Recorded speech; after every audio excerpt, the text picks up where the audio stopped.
오늘 1사 말씀은 창세기 42장에서부터 43장까지 말씀을 함께 나눕니다. 지금 이제 요셉은 총리가 되어 있고요. 그리고 이제 지금 땅에 기근이 일어났습니다. 그래서 어쩔 수 없이 애굽으로 가서 음식을 이제 구해 와야 되는데 한번 이제 구해 왔죠. 구해 왔는데 이제 다시 한번 기근이 더 심하게 와서 이제 가져왔던 곡식을 다 떨어지고 또 이제 구해야 됩니다.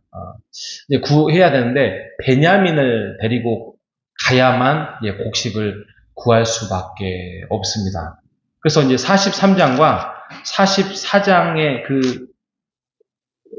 42장과 43장의 그 내용을 보면은 이제 야곱인 아버지와 이제 그의 자녀들 간에 여러 가지 이제 그 베냐민을 데리고 가야 하는 그 설득 과정이 나와 있습니다.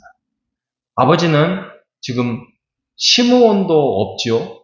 그리고 요셉은 10여 년 전에 죽었다는 식으로 이제 없지요. 근데 이제 베냐민도 지금 데려가야 할 상황에서 베냐민만은 안 된다.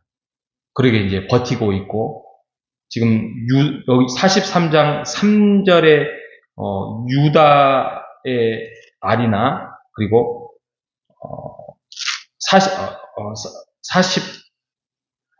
42장의 37절에 보면 루벤의 말이나 보면은 설득을 시키고 있어요, 아버지를. 근데 그 내용이 진정성 있게 합니다. 그러니까 지금 세월이 많이 지났죠. 과거에 요셉을 팔고 아버지께 거짓말을 했던 그들의 모습하고는 조금 많이 다릅니다. 세월이 지나고. 그리고 루벤이 42장 22절에 보면은 좀 이렇게 회개하는 내용이 나옵니다. 내가 너희에게 그 아이에 대해서 죄를 짓지 말라고 하지 아니하였느냐. 그래도 너희는 듣지 아니하였는데 그러므로 그의 핏값을 우리가 지금 치르고 있다라는 심정으로 양심 고백과 뉘우침이 있는 내용들을 보면은 세월이 흘러서 그들이 가지고 있었던 양심의 가책, 부끄러움, 회개까지는 아니어도 그런 내용들을 평생을 가지고 있었다는 것을 알 수 있습니다. 참 세월이 많이 흘러간 것 같습니다. 그래서 제가 궁금해서 한번 조사를 한번 해봤습니다.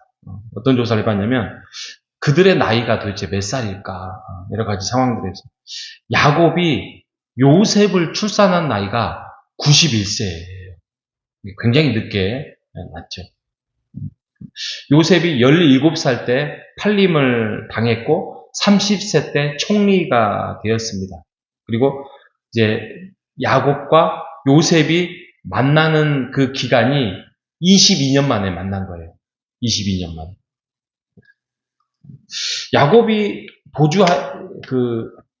형에게, 에서에게 팥죽 사건으로 이렇게 도주한 나이가 76세거든요. 76세. 그리고 돌아올 때가 요셉의 나이가 5살이에요. 5살인데 이제 형들을 하고 있는 시간이 한 12년 정도 있다가 아까 17살 때 이제 팔림을 당했다라고 합니다. 그러니까 지금 루벤이 가장 큰 형이고 어떻게 보면은 요셉이 굉장히 한 10년 정도, 10명 정도의 그 차이가 있는데 그 계산을 해보면 그렇게 나이 차이가 많이 나지 않습니다. 길어야 한 8년 정도 납니다. 왜 그러냐면 어머니들이 많잖아요. 어머니들이 많아서 이렇게 나요. 그래서 한 8년 정도 루벤과 요셉의 나이 차이가 크게 나지 않습니다. 그리고 보디발의 가정 총무 기간과 감옥의 기간. 감옥의 기간이 정확하게 나와 있지는 않지만 가정 총무의 기간과 감옥의 기간이 한 13년 정도 돼요. 그러니까 감옥에 있는 기간이 뭐 총무기간을 뭐 반반으로 쪼갠다 해도 한 7년 정도, 6년 정도, 6, 7년을 왔다 갔다 할 정도로 감옥에 있는 시간과 가정 총무에 있는 시간들이 있습니다. 제가 왜 이 시간들을 한번 생각을 해봤냐면, 하나님이 무언가를 계획하시고 이끌어 가시고 세워 가실 때는 시간이라는 게 흘러가는 거구나. 우리는 당장 무언가가 이루어지기를 바라고 뭔가가 세워지기를 바라고 뜻이 뭔가를 성취되기를 바라는데 지금 이거 하나 지금 야곱과 지금 요셉의 그 만남에 다시 한번 애굽에서 만나는 그 시간이 벌써 20년이라는 세월을 지나가고 있는 것이죠. 근데 우리가 성경을 보면 보통 하나님의 일하시는 시간들이 그냥 십수년은 그냥 넘어가요. 그죠? 그냥 넘어가요. 그래서 우리도 한번 이번 추석을 앞두고 한번 지난 날을 한번 곰곰이 한번 돌아보시는 여러분 되시기를 바랍니다. 젊은 날 우리가 10대, 20대, 30대, 40대, 50대, 60대 왔는데 70대까지 왔는데 그렇게 세월을 흘러가면서 하나님이 우리를 어떻게 이끌어 가셨는지 어떻게 우리를 세워가고 우리를 바꾸어 나갔는지 우리가 한번 곰곰이 한번 묵상하며 하나님의 이끄심을 생각해보는 추석 연휴가 되시기를 바랍니다. 그래야 오늘 제목도 제가 하나님이 이끄십니다 이렇게 정했어요. 하나님이 이끄십니다. 43장에 보면 기근이 심하게 일어나요. 그죠? 이게 이 기근과 고난조차도 하나님의 뜻을 이루어가는 과정에 서 있는 것이지요. 언약 백성을 하나님이 그냥 순탄하게 풍요로움에 펼쳐나게 가지 않고 어떤 기근을 통하여서 또 형제들 간의 갈등을 통하여서 또 아버지와의 갈등을 통하여서 결국에는 만남을 이루게 하시고 결국에는 시간 세월을 흘러서 축복의 땅으로 이끌어 가시는 하나님의 섭리를 여러분 우리가 이 말씀을 통하여서 깨닫기를 바랍니다. 우리는 당장에 뭔가가 이루어지기를 바라고 뭔가가 성취되기를 바라지만 그게 점체로 이루어지지 않습니다. 언제나 하나님의 이끄심은 세월과 시간과 우리에게 뉘우침과 성숙을 가져오게 합니다. 오늘 하루도 우리가 하나님의 은혜 가운데서 지난 날을 돌아보면서 하나님의 이끄심을 묵상해보는 여러분 되시기를 바랍니다. 그리고 아까 말씀드렸던 것처럼 형제들이 정말 진정성으로 바뀌었어요. 지금 요셉이 테스트를 하고 있는데도 그들이 말하고 있는 그 고백들이 너무나도 부끄러웠던 행동들, 또 미안했던 행동들, 또 결국에는 그 요셉이 꿨던 그 꿈에 대해서 11별이 나에게 절합니다. 근데 지금 그 성취가 이루어지고 있습니다. 이것은 요셉의 꿈이 성취가 된 게 아니라 이것은 하나님의 꿈이 성취되고 있는 거예요.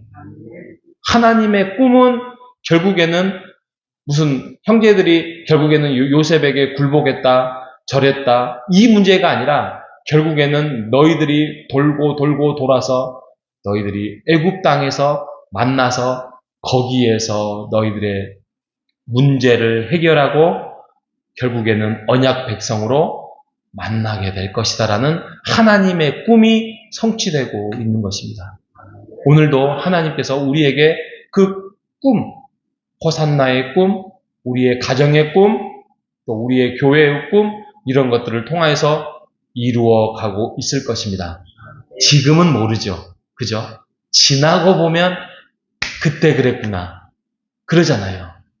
그래서 우리가 답답해하지 말고 오늘 하루도 한 걸음씩 하나님이 이루어가고자 하는 꿈 앞에서 우리가 순종하고 따르고 우리의 하나님의 언약의 백성으로 우리가 그 하나님이 하시겠다라고 하면은 기필코 하신다는 거에 대해서 우리가 반항하지 말고 주님을 따르는 우리 모두가 되시기를 주님의 이름으로 축복합니다.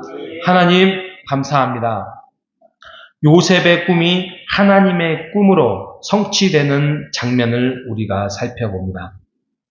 고난이 그랬고 기근이 그랬고 결국에는 그들이 다시 형제들을 만남을 통하여서 축복의 땅으로 만들어 가시는 하나님의 섭리, 하나님이 결국에는 우리의 인생조차도 이끄심을 고백하는 하루가 될 수 있도록 인도하여 주시옵소서.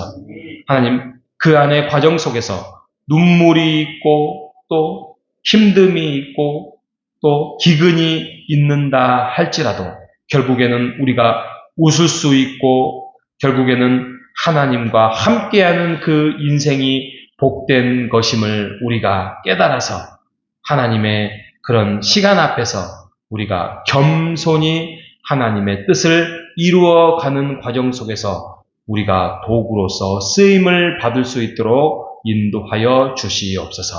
하나님, 이제 명절을 2, 3일 앞두고 이제 본격적인 연휴가 시작되었습니다. 이 연휴 기간도 우리를 이끌어 주시고 하나님의 언약 안에서 그 하루를 이번 연휴를 잘 쓰임을 받는 자로 우리가 서게 하여 주시옵소서. 살아계신 예수님의 이름으로 기도합니다.